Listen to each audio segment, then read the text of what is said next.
Hello, everybody. The old captain here, and this is a video I definitely wanted to put together because, as you guys know, I do watch Sargon of Akkad. Kind of a fan of his. Definitely one of my regular go to his YouTube and download it, and then have to strip off the audio because, like Bernard and all the other guys, they don't have their own MP3 hostings. I'm just being a whiny individual. Anyway, and you guys know who Sargon is, and this is a video for him. So I hope that he does listen to it, and if any of you do, like, subscribe to him or whatever, if you, well, okay, don't flood him with it either. Now I'm wondering, now all of a sudden he's got like hell, fuck it. Yeah, flood him with it. Hopefully he gets this, and Sargon, I did want to put this together for you because I'd listened to your interview with Adam Baldwin, and Adam Baldwin's one of my favorite actors, but I was flabbergasted. I had no idea that you consider yourself a leftist. And not based on anything you said would I have ever dreamed that you were, but you are a rarity in that you're intellectually honest, and it's not that I'm trying to get all creepy Jehovah's Witnessy Christian-y on you, but I've given up trying to convert people to capitalism, free markets, stuff like that quite some time ago because I found most people to be ideologues. But you seem to be one of the intellectually honest people who wants to know the truth, wants to know reality, and I think you're convertible. I think you're not to a faith or anything, but to empiricism and reality. So I wanted to put together a very quick presentation here, or just point out a couple things about economics that shows you that you are not a leftist. you definitely are not.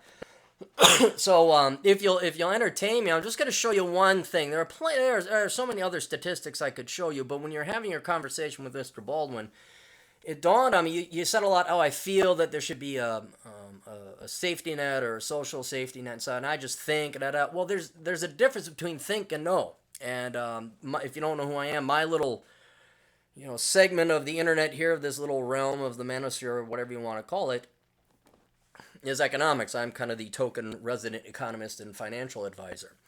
So I'm just going to show you just one thing, and then you know what? I think your mind will take you, and you'll investigate this yourself, and you'll see that you've been misidentifying yourself as a leftist because, frankly, dude, you ain't. Now, let me explain one concept that this will benefit everybody if they're looking for an economics lesson, and that is the problem that it comes to, like, okay, how do we determine whether an economy or a country is a capitalist free market economy, a socialist economy, or a communist economy? And the way to measure that, in my humble opinion, and all my research and all that, is what percentage of your GDP, your gross domestic product, is spent by government. All right. And I'm not going to get into like who owns the factors of production because you could quote be a private company, but if 90% of your money goes to the government, well, you're only a 10% owner in your own assets, and you're pushing a communist, an effective government ownership of the factors of production. And so what I like to put together is this, well, I don't put this together, it's a measurement out there, but what I like to use is government spending as a percentage of GDP. Now, this is from the OECD. This is the Organization for Economic Cooperation and Development, and you can kind of see they take some not token, but a lot of different countries, and you get an idea of what percent of their economy is government spending. Korea's on the lower end, as is Switzerland, Turkey. We have Japan over here, and then where is the United States? United Kingdom. Where's the United States? Well, the United States is somewhere around 44% last I checked, although methodologies will vary. Norway is here, everyone's favorite, 43.9. And we go all the way, your Sweden's, your Greece, over half, in Denmark and France, we're almost 60%. Where's your United Kingdom? I'm so shocked they didn't put the United Kingdom in here. Anyway, you can look this up on your own, but you get the general idea. What percent of the economy is government spending? And I think this is the simplest, most basic measure to determine how much, what kind of an economy or what kind of a government are you running. Are you running a free market economy like Korea or Switzerland? Even I would argue that a 30% take of your economy is not necessarily totally free, but I would definitely argue that a 57% or 60% of your economy being taken by the government is not a free economy. Now, you and Adam were kicking around things like 10 to 25%. That doesn't exist in most places. The government is way too prevalent and around. This basically, my point is that most economies are what I would consider socialist. They're not fully free market, they're not fully communist, and I'm not using, quote, the classical definition of socialism. I'm talking like, well, we're a, well, what do they call it, a social socialist or something like that, where a lot of things are paid for, and the government effectively is at least a half owner or 40% owner in nearly all, quote, private transactions. And just so you know, this does include both state, federal, and local spending. They try and take in all the various levels of government. Now, the next question would be, well, what percent do we actually spend on socialist type causes? Because you could say, well, the United States, well, it's a warmongering country, blah blah blah blah blah. Well, I looked this up one time, and this admittedly, this is only 2006. This is quite some old data, but it has only gone up, trust me, under Obama. And that is the percent of the budget that goes to wealth redistribution. You see here in the 40s it came down. We practically spent nothing on it, and so I added them all up and put it as a percent of the federal budget. And if you look at it, the vast majority of the money at the federal level goes to wealth redistribution, welfare, Social Security, Medicare, Medicaid, basically giving money to people that isn't theirs. And I don't want, we can debate arguments, well, I paid into the system. Well, yeah, you also voted to spend it during the time you were alive with deficit spending. But my larger point is the United States, for all of its evil socialist capitalist thing, we take 40%, 42, 43% of people's money, and we spend 70% of that on giving it to other people. This is not a cold-hearted, evil capitalist economy. I've been arguing for quite some time the United States is not a free market economy. And this is just federal. The state, and of course our states vary. California, they give 120% of their budget to losers and welfare bumps. And of course, states don't have defense, but they do have police. So there is there's roughly a rough parallel between what percentage of their state and local budgets are spent on wealth redistribution versus real public goods that benefit everybody: roads, police, infrastructure, you name it. And then I also went back here. This is more recent. This is my blog, Captain Capitalism. This is October of 2014. And I want to look up the cause of the federal debt and deficits. And I just went back to 1971, which is when we went off a commodity standard. And most of our debts and deficits were incurred. And I added up the money that the budgets were, cumulative budgets over those periods of times, broke down the percentages here. And of course, there's many different things, but I categorized them into 4 general ones.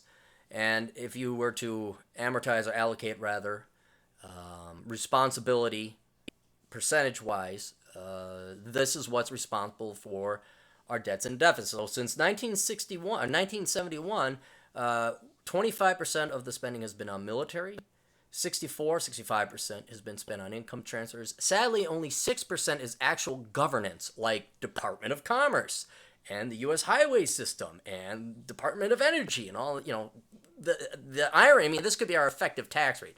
Well, we'd have to throw in the military in there. So we could be looking at more like a 30%. A lot of people would argue we don't need military of a quarter.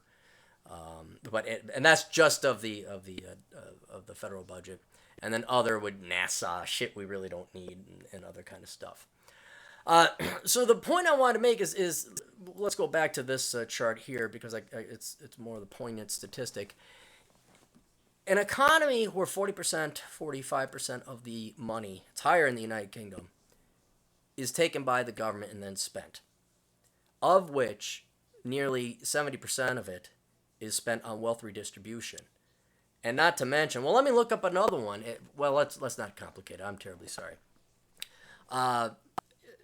Is that enough for you? When is enough? And that is the question I think you and Adam were trying to answer. Like, Adam wanted you to say, what's enough? How much is enough? Well, I don't know. And at least he threw out a number. He said, between 10 and 20%.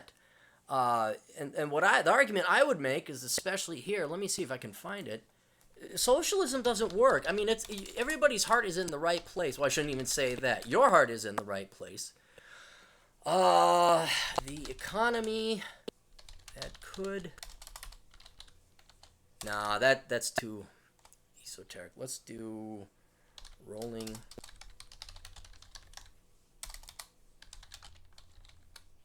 Actually, no, I will find the chart. I'm sorry. Let me get rid of that.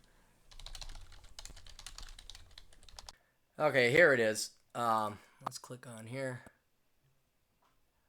Oh, good. Here's the chart. Ignore the red line for now. That's government expenditure as a percentage of GDP, and that's federal, not state. And you can see what I was talking about with Obama taking over here. Here's your bigger concern, and that is rolling 20-year average real gross domestic product growth. What rate is our economy growing at? And it's over here on the right axis, XE. And you see it's been going down. And the correlation I'm trying to show with this chart is that as government expenditure has been going up, and we've been throwing more and more money at social programs and socialist causes, the overall economic growth has been going down. It's gone from 4.5% down to 2.5% on a rolling 20-year average. Because if you look at economic growth, it's very volatile and you get very sick looking at it. It's like riding a boat. Anyway, the question you have to ask yourself is what's better for the economy? Government handouts that have not solved any social problem, that is now starting to consume 50% of the GDP in some countries, and you're going to have to look it up for your own. But at least here, and an economy that's slowing down. Western civilization economies are slowing down. Not to mention all these debts we're racking up.